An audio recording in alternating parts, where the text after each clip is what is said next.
Dear listeners, thank you for supporting us with your subscription. Enjoy watching. The phone rang nonstop. The rattling sound of it still pulled me out of the clammy embrace of sleep. I sat up on the bed and looked at the machine.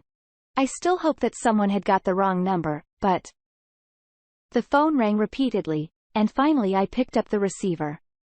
I'm listening. Dina, the manager of the Bronze Age Club, where I worked part-time on weekends, called. Yeah, is there a problem? Not really. There's a man looking for you. There's an entrepreneur. Really wants you and the guys to play at his anniversary party. One section. He's a 70s rock and roll fan. Says he'll pay good money. Where are they celebrating? Out of town. Old Castle Motel. Can you make it? My wife's out of town visiting her parents and won't be back for a while. My daughter's staying with my parents. I'm alone now, so in principle, why not? You can always use the money. What time should we arrive? He said 7 p.m. All right, I'll be there. They hung up on me on the other end. I turned on the record player and put on a Chuck Berry record. Women are bloodthirsty cats, but it's awfully boring without them. Chuck assured me. Then I poured myself a whiskey. No sooner had I drank than the doorbell rang. Without dressing, I went to the door and looked through the peephole. There was a messenger in uniform. In his hands, he was holding an envelope. When I opened the door, he handed it to me without even asking my name and turning around began to go down the stairs. I locked the door and went into the kitchen. I poured the ground Italian coffee into a clay pot, added water, and put it on the stove. Then I opened the envelope. Okay, a brightly decorated card and a small bundle of neatly folded green dollars. I counted it exactly 500. The card had invitation written in gold on a red background. Inside was handwritten. This is the deposit. That's twice the fee. I'll see you at the Old Castle Motel at 7 p.m. and the date. I shrugged. $1.50 for one department wasn't bad at all. With a cup of coffee in hand, I returned to the room, changed the record and settled into a chair. A Peggy Lee song from her latest album came on from the 4 speakers on my record player. I listened to the song and drank my coffee, admiring the collection of vintage guitars hanging on the wall. I had a lot to think about. Svetlana and I had lived with 15 years. I was already in my 30s when I met her at someone's anniversary party. I was playing with the guys that night, providing musical accompaniment, and Sweta was among the guests. She stood out noticeably in the faceless crowd of munching and drinking guests. We danced with her a few times, and I gave her a ride home after the anniversary. Sweta was 3 years younger than me. She rented a room in a bedroom community. We sat in the car for a long time, and I finally worked up the courage and kissed her. She didn't resist, and then I suggested we go back to my place. She agreed after thinking about it.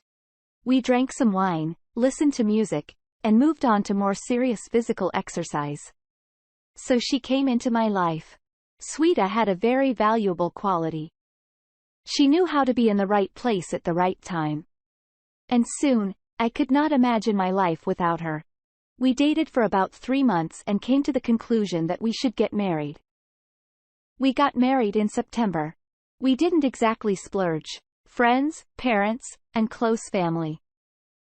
3 years later, our daughter was born. I worked as an engineer in a factory, and on weekends I played in a cozy little club, the Bronze Age. I managed in my youth, studying at the Mechanical Engineering Institute to finish music school at the same time, and now music helped me to survive. I put together a small band and we played rock and roll of the 70s. It turned out that there were a lot of fans of that kind of music in our town, and on weekends, the club was full of old rockers. They listened to covers of forgotten today bands with pleasure, drinking their nostalgia away with strong drinks. Sweta was a landscaper. She designed plots for wealthy clients who had no desire to do it themselves. Over time, she became quite famous and in demand. Along with fame increased the number and duration of business trips. But I was confident in my wife. In all the years of our life together, she never gave any reason to doubt her love and faithfulness. Our family standard of living was above average. There was enough money to live and have fun. Like any self-respecting man, I had a stash.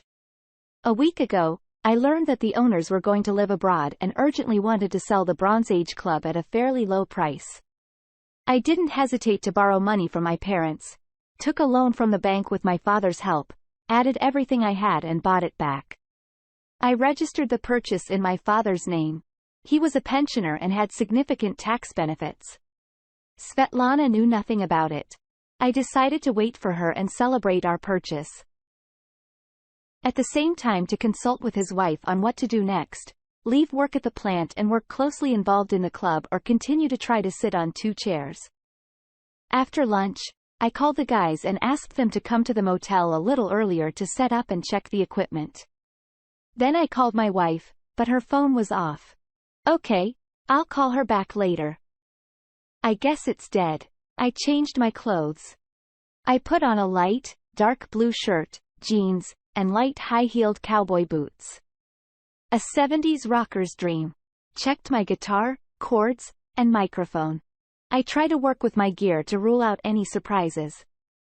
At 6:45, I was already sitting in the car and pulling out of the yard. I knew the way and planned to arrive on time. I barely parked in the parking lot, which was packed with expensive cars, and took my tools and my bag of cords and went to the entrance of the motel. The doorman at the entrance quickly opened the door, saying that the Jubilee had asked for me several times. Walking up to the stage, I made sure the guys had everything hooked up and we were ready to start. A young man in a fancy suit came up to me. Hi. I'm the host. You go first. How do I announce you? So announce you. The band Ricochet, music of the Bronze Age. We'll take it from here. The young man made a note in his notebook and instantly disappeared. He was immediately replaced by another. Paul asks you to approach him. I approached a small group of men sitting imposingly. One of them stood up and extended his hand to me. Hello. Dmitri. Thank you for coming. I'm waiting for my friend, and I'm going to ask you to play Autumn by Vladimir Eriksson. As we enter the hall. It's her favorite song. It's not just hers. My spec has also monocodaling that theme. I thought. Well, and then you play according to your program. Finish the Jubilee. Well, do not worry. Everything will be done properly. I nodded my head and went back up on stage. You guys play Autumn first, then Rumba, and the rest? I picked up my guitar and fixed the mic. Suddenly, everyone was quiet and turned toward the entrance. The Jubilee man was walking and leading a blonde young woman in a gorgeous purple dress tailored precisely to her figure. A well-dressed gray-haired man in years and a young graceful woman looked on lovingly. How great the couple looked. And at that moment, I recognized my wife in the Jubilee's companion. My fingers played the intro by themselves, and I began to sing. Autumn, autumn, autumn, autumn. There's a summer somewhere, but it's not there anymore. There's no more, no more, no more. It's a requiem for my love. My voice was distorted and Sweeter didn't recognize it. The couple cued sweetly about something and went to their place at table, and the guests looked at them too, began to sit down. I finished singing and there was silence in the room. Gentlemen, the Jubilee's voice was amplified by the microphone in his hand. It's been a year now that we are together. Today, my beloved woman has agreed to become my wife. He took a blue box from the table and pulled out a ring. Judging by the way it gleamed in the reflected light, there were plenty of diamonds. In honor of this occasion, accept my love, this gift. He put it on the ring finger of Sweeter's right hand. On the same way, until recently. She had worn my wedding ring. Apparently, Pavel decided to combine two events, his 60th birthday and his engagement. Sweta stood up and kissed her future husband on the lips. The guests applauded. For a moment, I thought, I was dreaming. This is just a dream. Now I would wake up and it would all disappear. I even closed my eyes. Alas, the jubilee continued. What should I do? Go over there and punch the jubilee guy in the face. That's stupid. It's not like he had anything to do with it. What will I achieve? I'll be thrown out and that's it. Giving Sveka a shameless punch in the face, the ending is exactly the same. All right, I'll see this show through to the end. The host came up to the stage. Gentlemen, our guest is Ricochet with the program music of the Bronze Age.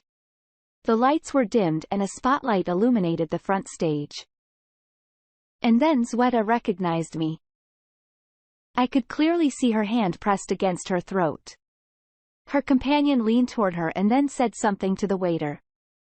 A few seconds later, the waiter brought a glass of water. Yes. It looks like the bride is not well. We played the part. All the while Sveta did not take her eyes off the stage. She tried to get up several times, but then sat down again. Her date wouldn't leave her side, hovering, so to speak, like a fly over a turd. When we finished, to the applause of the guests, and began to gather the equipment, that presenter handed me an envelope of money. Pavel is very pleased. He'll be in touch with you again. Well, that's unlikely. I threw my guitar on my shoulder and approached Svetlana. She was sitting alone. Her companion went out somewhere. Seeing me, his wife lowered her eyes. I threw my wedding ring into the glass of champagne in front of her. Then I turned, picked up my bag and went to the exit. The car started with half a turn. The engine rumbled quietly. Sveka, how could you? Inside me poured a cold emptiness, pouring raging emotions. I slowly backed up, turned around, and drove out onto an empty highway. In the distance, a huge city sparkled with multicolored advertising lights. Dear listeners, please like and subscribe to